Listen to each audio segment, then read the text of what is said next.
हरे Krishna. Hello friends, स्वागत है आप सभी का फिर से हमारे यूट्यूब चैनल पर। फ्रेंड्स, आज का जो हमारा टॉपिक है वो है ivy fluids. Friends, IV fluid से रिलेटेड बहुत सारे एग्जाम में क्वेश्चंस आपसे पूछे जाते हैं जो कि उनके क्लिनिकल कंडीशन से संबंधित होते हैं, कुछ एक उनके कॉन्सेप्ट से रिलेटेड होते हैं। तो फ्रेंड्स, आज के हम इस वीडियो के अंदर जो डिस्कस करने वाले हैं वो है आईवी फ्लूइड्स के टाइप्स, आईवी फ्लूइड्स के एग्जांपल्स, आईवी फ्लूइड्स के इंडिकेशन, आईवी फ्लूइड्स के कॉन्ट्राइंडिकेशंस क्या क्या हो सकते हैं जिनका आपके एग्जाम में बार बार जिक्र किया जाता है। तो friends, without wasting of time हम शुरू करते हैं हमारा आज का टॉपिक, जिसका नाम है आईवी फ्लूइड्स। तो फ्रेंड्स, जो आईवी फ्लूइड्स हैं वो बेसिकली तीन प्रकार से हमने क्लासिफाई किए हुए हैं। Number one isotonic, second one hypotonic and third one is hypertonic. Friends, इसको समझने से पहले, इसके कॉन्सेप्ट को समझने से पहले हम क्या चलते हैं, सीधे हमारे सर्कुलेटरी सिस्टम की तरफ चलते हैं। मान लीजिए हम किसी क्लाइंट को जो फ्लूइड देंगे, कोई भी फ्लूइड हम किसी क्लाइंट को दे रहे हैं, वो सीधा कहां जाता है, उस क्लाइंट की ब्लड वेसल में। कहां जाएगा? ब्लड वेसल में। तो ये है एक क्लाइंट की ब्लड वेसल जिसके अंदर ये है ब्लड, और ये है उसके आउटसाइड की cells. These are outsider cells. तो ऐसे फ्लूइड जिनकी कंसंट्रेशन ब्लड की कंसंट्रेशन के बराबर होती है उन्हें हम आइसोटोनिक फ्लूइड कह देते हैं, और ऐसे फ्लूइड जिनकी कंसंट्रेशन ब्लड की कंसंट्रेशन से कम होती है उन्हें हम हाइपोटोनिक फ्लूइड्स कहते हैं, और ऐसे फ्लूइड जिनकी कंसंट्रेशन ब्लड की कंसंट्रेशन से ज्यादा होती है उन्हें हम कह देते हैं हाइपरटोनिक फ्लूइड्स। तो फ्रेंड्स, शुरू करते हैं नंबर वन आइसोटोनिक का कॉन्सेप्ट। तो हम सबसे पहले देखते हैं कि अगर मान लीजिए किसी क्लाइंट को हमने आइसोटोनिक फ्लूइड दिया है, तो ये हमने दे दिया एक क्लाइंट को आइसोटोनिक फ्लूइड। तो जैसे ही हमने ये फ्लूइड दिया तो ये क्या है, इसकी इस फ्लूइड की और इस ब्लड की दोनों की कंसंट्रेशन क्या है, सेम है। तो इस फ्लूइड का मूवमेंट जो होता है वो ना तो बाहर की तरफ होगा ना अंदर की तरफ होगा, ये क्या रहता है, उसी ब्लड वेसल के अंदर बहता रहता है। तो इसीलिए यहां पे आपको अगर याद रखना हो तो ये बहुत ही मैजिकल फ्लूइड है। तो I4 आइसोटोनिक और I4 ऐसे फ्लूइड जो remains inside the blood vessels. ठीक है, तो ऐसे फ्लूइड जिनको हमने दे दिया क्लाइंट को, तो ब्लड के वॉल्यूम को ही बढ़ा रहे हैं, ब्लड वेसल के अंदर ही ये क्या कर रहे हैं, सर्कुलेट हो रहे हैं बॉडी में, उन्हें हमने क्या कह दिया, आइसोटोनिक। I4 आइसोटोनिक फ्लूइड और I4 the fluids which remains inside the blood vessels. I4 isotonic and I4 inside the blood vessels. Second type of fluids hypotonic, तो इसको भी समझते हैं। ये हमारा है ब्लड, और जैसे ही हमने इस क्लाइंट, ये है हमारी सेल्स, तो जैसे ही हमने इस क्लाइंट को क्या दिया, फ्लूइड दिया, हाइपोटोनिक फ्लूइड दिया, तो ये फ्लूइड, इसकी कंसंट्रेशन क्या है, इस ब्लड से कम होती है। तो कम होती है इसलिए क्या होएगा, और सेल्स की कंसंट्रेशन होती है ज्यादा। तो ऑस्मोसिस के कारण ये क्या होगा, ये फ्लूइड बाहर की तरफ क्या करेगा, मूव करेगा। मींस O4 हाइपो, इस हाइपो के अंदर ये O क्या रिप्रेजेंट करता है कि ये fluid out from the blood vessels क्या करता है, out from blood vessels move कर जाता है। तो आपको याद रहेगा कि हाइपोटोनिक फ्लूइड जैसे ही हमने क्लाइंट को दिया, ये ब्लड वेसल्स की कंसंट्रेशन से इसकी कंसंट्रेशन कम होती है, इसलिए ऑस्मोसिस के कारण क्या करेगा, ये आउटसाइड मूव कर जाएगा। मींस हाइपो मतलब O4 outside from the blood vessels. Third type of fluids hypertonic fluids, ये है हमारा ब्लड वेसल्स के अंदर। दूसरा ये है हमारी cells, these are the cells. जैसे ही हमने इस क्लाइंट को क्या दिया, फ्लूइड दिया, अब इसकी कंसंट्रेशन ब्लड की कंसंट्रेशन से ज्यादा है। तो अब कंसंट्रेशन ज्यादा है तो ऑस्मोसिस के कारण क्या करेगा, जो फ्लूइड बाहर वाला है उसको ये अपनी तरफ क्या कर लेता है, खींच लेता है ऑस्मोसिस के कारण। तो ई से एंटर क्या, extra vascular fluid, extravascular fluid. E for enter, E for extravascular fluid. तो हमने क्या देखा कि जैसे ही हमने हाइपरटोनिक ऐसी कंसंट्रेशन का फ्लूइड जिसकी ब्लड से भी ज्यादा कंसंट्रेशन है वो अगर हमने ब्लड में दे दिया है, क्लाइंट को दे दिया है, तो वो क्या करते हैं, उसके कारण इन एक्स्ट्रावेस्कुलर कंपार्टमेंट का जो फ्लूइड होता है वो क्या कर लेता है, ब्लड के अंदर एंटर कर जाता है। तो यहाँ पे देखते हैं इन तीनों का कॉन्सेप्ट दोबारा से कि आइसोटोनिक के अंदर जो ब्लड के अंदर हमने फ्लूइड दिया है वो क्या करेगा, it will remain inside the blood vessel. Second hypotonic जो दिया है हमने, जैसे ही दिया it will come out from the blood vessels और out from the blood vessels. And third one hypertonic, इस हाइपरटोनिक के ई से रिलेशन है कि एक्स्ट्रावेस्कुलर कंपार्टमेंट का fluid it will enter into the blood vessels. तो ये बेसिकली इनका कॉन्सेप्ट है जिसको आप याद रख सकते हैं ट्रिकी तरीके से, एक मैजिकल तरीके से। ठीक है, तो ये हो गए हमारे तीनों फ्लूइड्स का कॉन्सेप्ट। देखेंगे अब इसका कंसंट्रेशन। कंसंट्रेशन को समझने के लिए हम पहले देखते हैं कि जो ब्लड का जो अप्रोक्स ब्लड का जो कंसंट्रेशन होता है वो होता है अप्रोक्स 310 मिली इक्विवेलेंट पर लीटर। तो ऐसे फ्लूइड जिनकी ब्लड के सिमिलर कंसंट्रेशन होती है उन्हें आइसोटोनिक कहते हैं। तो अप्रोक्सीमेटली 310 मिली इक्विवेलेंट पर लीटर होती है आइसोटोनिक फ्लूइड्स की कंसंट्रेशन। सेकंड हाइपोटोनिक, ऐसे फ्लूइड्स जिनकी कंसंट्रेशन लेस देन 250 मिली इक्विवेलेंट पर लीटर होती है उन्हें हम कहते हैं hypotonic fluids. Third hypertonic fluids, ऐसे फ्लूइड्स जिनकी कंसंट्रेशन मोर देन 375 मिली इक्विवेलेंट पर लीटर से ज्यादा होती है उन्हें हम कह देते हैं हाइपरटोनिक फ्लूइड्स। तो ये हो गई फ्लूइड्स की कंसंट्रेशन। अब हम देखते हैं कि इन फ्लूइड्स के इंडिकेशंस क्या है, कि आइसोटोनिक फ्लूइड हम कब देते हैं, हाइपोटोनिक फ्लूइड हम कब देते हैं, और थर्ड हाइपरटोनिक फ्लूइड हम कब देते हैं।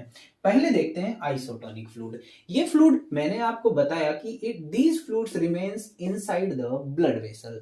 तो ये फ्लूइड ब्लड वेसल के अंदर ही क्या करते हैं, फ्लो करते हैं, सर्कुलेट होते रहते हैं। Means these increase the blood volume, these fluids increase the blood volume within the blood vessels। Blood vessels के अंदर की क्या करते हैं, ब्लड के वॉल्यूम को इंक्रीज करते हैं, ब्लड वॉल्यूम को इंक्रीज करते हैं। तो ऐसी कंडीशंस जिनके अंदर ब्लड का वॉल्यूम कम होता है वहां पे हम क्या करते हैं, आइसोटोनिक फ्लूइड्स दे देते हैं। कंडीशंस देखते हैं, जैसे कि number 1 hypotension. Hypotension blood volume कम होने के कारण अगर किसी क्लाइंट का बीपी कम हो रहा है ग्रेजुअली, तो हम क्या करते हैं, फर्स्ट ऑफ ऑल उसको आइसोटोनिक फ्लूइड देते हैं जिससे उसका ब्लड वॉल्यूम बढ़ जाएगा और उसका ब्लड प्रेशर मेंटेन हो जाएगा। तो हम देखते हैं हाइपोटेंशन की सिचुएशन में कौन सा फ्लूइड देंगे, आइसोटोनिक। Second haemorrhage. हेमरेज के अंदर क्या होता है कि ये क्लाइंट का ब्लड वॉल्यूम कम हो जाएगा ब्लड लॉस के कारण। तो हम क्या करते हैं कि ब्लड की वॉल्यूम के अकॉर्डिंग हम क्या करते हैं, एक फ्लूइड उस क्लाइंट को दे देते हैं जिससे ब्लड वॉल्यूम मेंटेन हो जाएगा और उसका हेमरेज के कारण होने वाला सर्कुलेटरी कोलैप्स धीरे धीरे क्या हो जाता है, मेंटेन हो जाता है। तो हम देखते हैं हेमरेज की सिचुएशन में भी हम क्या करते हैं, ये फ्लूइड देते हैं आइसोटोनिक। थर्ड वन, क्लाइंट को एनर्जी देने के लिए, एनर्जी या क्लाइंट की कैलोरी रिक्वायरमेंट पूरी करने के लिए हम क्या करते हैं, आइसोटोनिक फ्लूइड्स देते हैं। तो ये तीनों कंडीशंस हैं जिसके अंदर हमने क्या दिए हैं, आइसोटोनिक फ्लूइड। तो हमने देखा आइसोटोनिक सिचुएशन, आइसोटोनिक फ्लूइड के लिए क्या कंडीशंस हैं, इंडिकेशंस हैं। हम देखते हैं इंडिकेशंस के अंदर number 1 hypotension, second one haemorrhage, third one उसकी एनर्जी और कैलोरी रिक्वायरमेंट को पूरी करने के लिए। अब देखते हैं हाइपोटोनिक फ्लूइड्स। हाइपोटोनिक फ्लूइड्स क्या करते हैं, आपको मैंने बताया O4 these will comes out from the blood vessels, ये ब्लड वेसल से बाहर आ जाते हैं। तो ऐसी कोई भी सिचुएशंस जिसके अंदर ब्लड की जो वॉल्यूम है उसके अंदर किसी चीज की कंसंट्रेशन बढ़ रही है, किसी इलेक्ट्रोलाइट की कंडीशन बढ़ रही है, तो हम क्या करते हैं, उस इलेक्ट्रोलाइट को बाहर आउटसाइड क्या करते हैं, मूव करवाने के लिए उसको ऐसे फ्लूइड्स देते हैं। तो जैसे कि कंडीशन नंबर 1 हम देखते हैं हाइपरनेट्रीमिया। हाइपरनेट्रीमिया, मतलब उस क्लाइंट के अंदर सोडियम का जो लेवल है यहाँ पे क्या हो गया है, बढ़ गया है ब्लड के अंदर। तो हमने क्या किया, इसको फ्लूइड दिया। फ्लूइड देते ही ये फ्लूइड के साथ सोडियम क्या हो जाएगा, नंबर वन तो ये क्या होएगा, डाइल्यूट हो जाएगा, जिससे ब्लड के अंदर इसकी कंसंट्रेशन कम हो जाती है। दूसरा, ये ब्लड के साथ वॉल्यूम जैसे ही बढ़ेगा तो सोडियम और ब्लड दोनों क्या करेंगे, moves from outside the blood vessels. तो रिजल्टिंग ये हाइपरनेट्रीमिया की जो कंडीशन है वो क्या हो जाएगी, ट्रीट हो जाएगी। तो एग्जाम में आपसे पूछा जाता है कि हाइपरनेट्रीमिया वाली सिचुएशंस के अंदर क्लाइंट को कौन से फ्लूइड दिए जाते हैं, हाइपोटोनिक फ्लूइड्स दिए जाते हैं। सेकंड, और भी किसी प्रकार के इलेक्ट्रोलाइट इम्बेलेंस हो रखे हैं तो उसके अंदर भी हम क्या करते हैं, हाइपोटोनिक फ्लूइड्स देते हैं। ठीक है, तो ये सिचुएशंस हैं जिनके अंदर हम हाइपोटोनिक फ्लूइड्स देते हैं। other increased concentrations of other electrolytes। Third है हाइपरटोनिक। हाइपरटोनिक के अंदर जैसे कि मैंने आपको बताया था मेजिकली कि आप इसे याद रखते हैं कि एक्स्ट्रावेस्कुलर कंपार्टमेंट का फ्लूइड एंटर कर जाता है ब्लड के अंदर। यहाँ पे कोई भी फ्लूइड हमने अगर ब्लड वेसल के अंदर दिया है तो एक्स्ट्रावेस्कुलर कंपार्टमेंट के फ्लूइड को वो क्या कर लेता है, अंदर एंटर करवा लेता है, मींस पुल कर लेता है। तो इस सिचुएशन के अंदर हम ऐसी कौन सी क्लिनिकल कंडीशंस हैं जिसके अंदर ये फ्लूइड देते हैं, ये इन्फ्यूजन्स के अंदर हाइपोटोनिक फ्लूइड्स हम देते हैं। जैसे कि मान लीजिए यहाँ पे फ्लूइड ज्यादा होने वाली सिचुएशंस को हम कहते हैं इडीमा। क्या कहते हैं उसे, इडीमा। तो एक क्लाइंट को इडीमा अगर हो जाता है तो हम क्या करेंगे, उसको हाइपरटोनिक फ्लूइड दे देंगे। हाइपरटोनिक फ्लूइड दे देने से क्या होगा, ऑस्मोसिस के कारण यहाँ का फ्लूइड इंट्रावेस्कुलर कंपार्टमेंट के अंदर क्या कर जाएगा, एंटर कर जाएगा, रिजल्टिंग इडीमा रिलीज हो जाएगा। Number one. Second one is hyponatraemia. Hyponatraemia, hyponatraemia, sodium का लो लेवल। तो सोडियम का लो लेवल होने के कारण क्या देखते हैं हम कि ब्लड के अंदर सोडियम का लेवल कम है, तो हम क्या करते हैं कि एक्स्ट्रा सोडियम वाला जो फ्लूइड है वो हम दे देते हैं। जैसे कि 3% NS हो गया, 5% NS हो गया, ये सब फ्लूइड्स हम इस क्लाइंट को दे देते हैं। तो हाइपरटोनिक सिचुएशन, हाइपरटोनिक जो फ्लूइड है वो हम हाइपोनेट्रीमिया, इडीमा इन कंडीशंस के अंदर क्लाइंट को देते हैं। तो ये हो गए हमारे इंडिकेशंस। तो हमने देखा है कि इंडिकेशंस को अगर हम देखें नॉर्मली तो हाइपोटोनिक और हाइपरटोनिक दोनों सिचुएशंस के अंदर हमारे को इलेक्ट्रोलाइट का बैलेंस, इलेक्ट्रोलाइट्स का इम्बैलेंस देखने को मिल रहा है। परंतु आइसोटोनिक के अंदर हमने क्या देखा, इलेक्ट्रोलाइट का इम्बैलेंसेस नहीं होता है, इलेक्ट्रोलाइट्स का कोई इम्बैलेंस नहीं होता है। तो हमें याद रखना है हाइपो और हाइपरटोनिक और हाइपोटोनिक फ्लूइड्स देने वाली जो इंडिकेशंस हैं उनके अंदर हमारे को इलेक्ट्रोलाइट्स का इम्बैलेंस जरूर मिलता है। ठीक है, तो ये हो गए हमारे यहाँ पे इनके इंडिकेशंस। अब देखते हैं हम इनका क्या क्या इन फ्लूइड्स के एग्जाम्पल्स हो सकते हैं। तो हम देखते हैं एग्जाम्पल आइसोटोनिक के लिए। तो आइसोटोनिक के एग्जाम्पल है, number one ringers lactate. Ringers lactate, RL जिसे हम कहते हैं, नॉर्मली क्लिनिकली हम जिसको आरएल कह रहे हैं वो है Ringer lactate. Second one 0.9% of sodium chloride या 0.9% नॉर्मल सेलाइन। ठीक है। Third one D5% dextrose in 5% of water, that is isotonic fluids। तो हमने देखा रिंगर लैक्टेट 0.9% सोडियम क्लोराइड जिसे हमने नॉर्मल सलाइन कहा है, और dextrose 5% in water. These are the isotonic fluids. Hypotonic fluids ऐसी फ्लूइड्स जिनकी कंसंट्रेशन ब्लड की कंसंट्रेशन से कम है। कौन कौन से फ्लूइड्स हैं वो, तो हम देखते हैं कि ब्लड की कंसंट्रेशन है वो नॉर्मल सलाइन के बराबर है, और नॉर्मल सलाइन की जो कंसंट्रेशन है उससे कम भी कंसंट्रेशन जो फ्लूइड आ रहे हैं उन्हें हम हाइपोटोनिक कह देंगे। तो 0.9% से कम कंसंट्रेशन वाली सलाइंस जितनी भी है उन्हें हम क्या कह देंगे, हाइपोटोनिक फ्लूइड्स। तो 0.45% नॉर्मल सलाइन।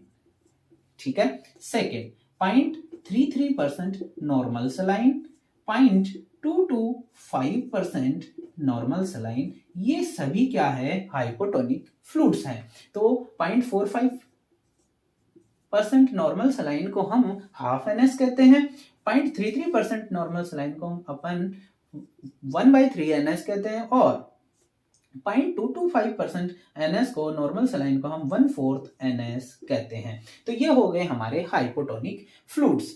थर्ड है हाइपरटोनिक फ्लूइड्स के एग्जांपल्स। तो हम देखते हैं नंबर 1, ऐसे फ्लूइड्स जिनकी कंसंट्रेशन 0.9% से ज्यादा है, तो वो सभी के सभी सलाइंस क्या कहलाते हैं? हाइपरटोनिक। जैसे कि 3% NS हो गया, 5% नॉर्मल सलाइन हो गया। इसके अलावा जितने भी कंबाइंड फ्लूइड्स हैं, जैसे कि डेक्सट्रोज 5% प्लस 0.9% नॉर्मल सलाइन, जिसे हम DNS कहते हैं, डेक्सट्रोज और नॉर्मल सलाइन का combination. Third one, dextrose 5% plus 0.45% normal saline, that is half DNS। ठीक है, उसे भी हम क्या कहते हैं? Hypertonic. Third one, dextrose 5% plus RL। ठीक है, ये कॉम्बिनेशन भी आपको क्लिनिकली बहुत बार देखने को मिलता है। Third one, dextrose 10%। ठीक है, तो ये सभी के सभी फ्लूइड्स क्या है? हाइपरटोनिक फ्लूइड्स है। तो फ्रेंड्स, हमने देखे इनके एग्जांपल्स। अब देखते हैं कि इनके क्या कॉन्ट्राइंडिकेशंस हो सकते हैं, कि आइसोटोनिक फ्लूइड्स हैं उनके क्या कॉन्ट्राइंडिकेशंस हैं, और हाइपोटोनिक के क्या कॉन्ट्राइंडिकेशंस हैं, साथ ही साथ हाइपरटोनिक के क्या कॉन्ट्राइंडिकेशंस हैं, वो हम यहाँ पे देखते हैं। तो हम देखते हैं कॉन्ट्राइंडिकेशंस। नंबर 1, आइसोटोनिक के अंदर याद रखिए रिंगर लैक्टेट। रिंगर लैक्टेट का R और L, ये दोनों अपने आप में कॉन्ट्राइंडिकेशंस को बताते हैं। R for renal failure. Renal failure की सिचुएशन में, किडनी के फेल्योर की सिचुएशन में कभी भी रिंगर लैक्टेट नहीं देते हैं। ये फ्रेंड्स आपको याद रखना है। क्यों? क्योंकि बहुत सारे इलेक्ट्रोलाइट्स क्या होते हैं, ऑलरेडी रीनल फेल्योर या किडनी फेल्योर की सिचुएशन में बढ़े हुए होते हैं, और इसी के अंदर रिंगर लैक्टेट में वो सभी इलेक्ट्रोलाइट्स क्या होते हैं, और भी मात्रा में पाए जाते हैं। तो रिजल्टिंग क्या देखेंगे आप? रीनल फेल्योर के कारण जो बढ़े हुए मात्रा के अंदर इलेक्ट्रोलाइट्स हैं, उनके अंदर और ये इंक्रीमेंट कर देंगे। इसलिए रीनल फेल्योर की सिचुएशन में हम RL नहीं देते हैं। सेकेंड, लैक्टेट कहां पे मेटाबोलाइज होता है? लीवर में। तो L फॉर लैक्टेट और L for liver failure. L for lactate और L फॉर लीवर फेल्योर। तो R से रीनल फेल्योर, L से लीवर फेल्योर। तो RL दोनों सिचुएशंस में नहीं देते हैं। नंबर 1 रीनल फेल्योर में, सेकंड लीवर फेल्योर में। तो आपको याद रखने में जरा भी दिक्कत नहीं होने वाली है कि RL कब कॉन्ट्राइंडिकेट रखनी होती है। तो रीनल फेल्योर और लीवर फेल्योर दोनों सिचुएशंस में हम इसको कॉन्ट्राइंडिकेट रखते हैं। सेकंड देखते हैं हम NS, नॉर्मल सलाइन। याद रखिए फ्रेंड्स, नॉर्मल सलाइन क्या कर रही है? ब्लड वॉल्यूम को इंक्रीज कर रही है। हाइपोवोलीमिया की सिचुएशंस के अंदर हमने ये क्या दिया था? Normal saline. अगर मान लीजिए क्लाइंट को क्या है?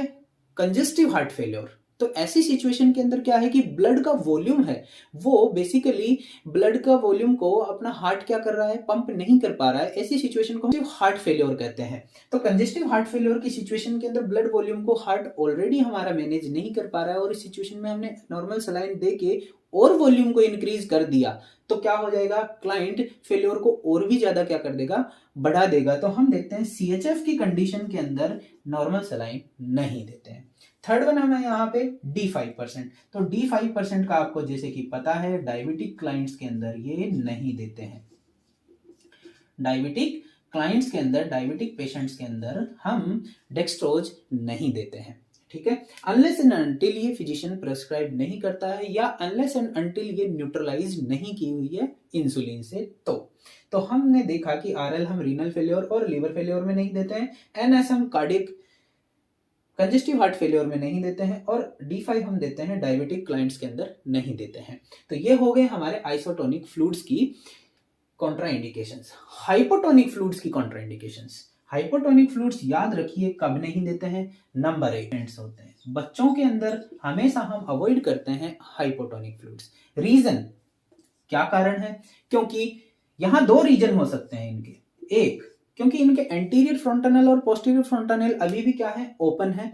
तो इस सिचुएशन के अंदर हम क्या देखते हैं कि हाइपोटोनिक फ्लूइड दे देंगे तो उनका ब्लड वॉल्यूम क्या हो जाएगा? इंक्रीज हो जाएगा। रिजल्टिंग हम देखते हैं कि ये कंडीशन हाइड्रोसेफेलस को क्या कर देगी? इंक्रीज कर देगी। हाइड्रोसेफेलस को क्या करेगी? लीड कर सकती है ये कंडीशन। ठीक है, तो हम क्या करते हैं? अवॉइड करते हैं। सेकेंड रीजन है कि इन्फेंट्स के अंदर body mass in relation to the water कम होता है, और बॉडी के अंदर फ्लूइड्स या वाटर क्या होते हैं, ज्यादा होते हैं। तो ऑलरेडी इन्फेंट्स में हमने क्या देखा है कि वाटर ज्यादा होता है और ऐसी सिचुएशन के अंदर हमने क्या किया, हाइपोटोनिक फ्लूइड दे दिया है उसको, और वो भी क्या होएगा, ब्लड वेसल्स के बाहर आ जाएगा। तो ये इन्फेंट्स के लिए क्या हो सकती है, एक ग्रेव सिचुएशन हो सकती है। सेकेंड रीजन होता है ब्रेन इंजरीज या सेरेब्रल एडिमा। सेरेब्रल एडिमा, तो इन दोनों सिचुएशंस के अंदर हम क्या देखते हैं कि जैसे ही हमने किसी ब्रेन इंजरी के क्लाइंट को हम देंगे कोई भी हाइपोटोनिक फ्लूइड, तो वो क्या करेगा, सेरेब्रल जो टिश्यूज हैं उनसे सीपेज करके हम देखेंगे कि वो सेरेब्रल एडिमा को ज्यादा बढ़ा देगा। तो हम क्या देखते हैं कि हाइपोटोनिक जो फ्लूइड्स हैं उनको हम ब्रेन इंजरी और सेरेब्रल एडिमा की सिचुएशन के अंदर अवॉइड करते हैं। Third one, hypertonic fluids. Hypertonic fluids उन सभी कंडीशंस में अवॉइड करते हैं जिन क्लाइंट्स को फ्लूइड वॉल्यूम ओवरलोड की सिचुएशन है, फ्लूइड वॉल्यूम ओवरलोड हुआ है, फ्लूइड वॉल्यूम ओवरलोड है, जिसको हम सीवीपी से मेजर कर लेते हैं, ठीक है, सेंट्रल वीनस प्रेशर से। तो फ्लूइड वॉल्यूम ओवरलोड की सिचुएशंस के अंदर हम हाइपरटोनिक फ्लूइड्स नहीं देते हैं, क्योंकि हाइपरटोनिक फ्लूइड देने के कारण फ्लूइड वॉल्यूम ओवरलोड ऑलरेडी है और एक्स्ट्रा वेस्कुलर कंपार्टमेंट का फ्लूइड एंटर कर जाएगा ब्लड में और ज्यादा, तो ये बहुत ही क्लाइंट के लिए और भी ज्यादा दिक्कत वाली सिचुएशन क्रिएट हो जाएगी। तो हम देखते हैं फ्लूइड वॉल्यूम ओवरलोड की सिचुएशंस के अंदर हम हाइपरटोनिक फ्लूइड्स नहीं देते हैं। तो ये हो गए क्लाइंट, ये हो गए फ्रेंड्स हमारे जितने भी फ्लूइड्स हैं उन सभी के टाइप्स, उनका क्या कॉन्सेप्ट है, उनकी क्या कंसंट्रेशन है, उनके क्या एग्जाम्पल्स हैं, उनके क्या इंडिकेशंस है और उनके क्या कॉन्ट्राइंडिकेशंस हैं। तो फ्रेंड्स ये सब आपको समझ आया है। तो इसके साथ मैं आपको एक चीज और जो हम बार बार स्टडी करते हैं इनके साथ, उसको भी मैं यहाँ पे इंक्लूड करना चाहूंगा, दैट इज कोलॉइड फ्लूइड्स। ठीक है, कोलॉइड फ्लूइड्स। कोलॉइड फ्लूइड्स वो फ्लूइड्स हैं जो क्या करते हैं, इन्हें हम प्लाज्मा एक्सपेंडर्स भी कहते हैं। प्लाज्मा एक्सपेंडर्स जो क्या करते हैं, प्लाज्मा को बढ़ाते हैं, ब्लड के वॉल्यूम को एकदम से क्या करते हैं, बढ़ाते हैं उन्हें हम कोलॉइड फ्लूइड्स कहते हैं। इनके अंदर आते हैं एल्ब्यूमिन और डेक्स्ट्रान, एल्ब्यूमिन, डेक्स्ट्रान और हेस्टार्च हो गया, हेमेक्सिल हो गया, ये सब चीजें क्या आती है, कोलॉइड फ्लूइड्स के अंदर आती है। तो फ्रेंड्स हमारे जो टाइप ऑफ फ्लूइड्स हैं वो हमने इस वीडियो में क्या किए हैं, स्टडी किए हैं, डिस्कस किए हैं। तो आशा करता हूं फ्रेंड्स ये वीडियो आपको जरूर पसंद आई होगी। अगर सच में ये वीडियो आपको पसंद आई है तो आप इसे अपने फ्रेंड्स के साथ शेयर करिए। अगर अभी तक आपने हमारे चैनल को सब्सक्राइब नहीं किया है तो सब्सक्राइब करिए, और हमारी जो प्रेजेंस है वो वेरियस सोशल मीडिया प्लेटफॉर्म्स पर अवेलेबल है। आप हमारे को फेसबुक पे जो नर्सिंग अधिकारी पेज है उसको फॉलो कर सकते हैं, और टेलीग्राम पे भी नर्सिंग अधिकारी चैनल को आप ज्वाइन कर सकते हैं। इंस्टाग्राम पे भी नर्सिंग अधिकारी पेज को आप फॉलो करिए ताकि सबसे पहले वीडियोस आपके पास पहुंचे, उनकी इन्फॉर्मेशन आपके पास पहुंचे और अपडेटेड वीडियोज और शॉर्ट्स आपको देखने को मिले। तो फ्रेंड्स हैं अगले वीडियो में, तब तक के लिए धन्यवाद।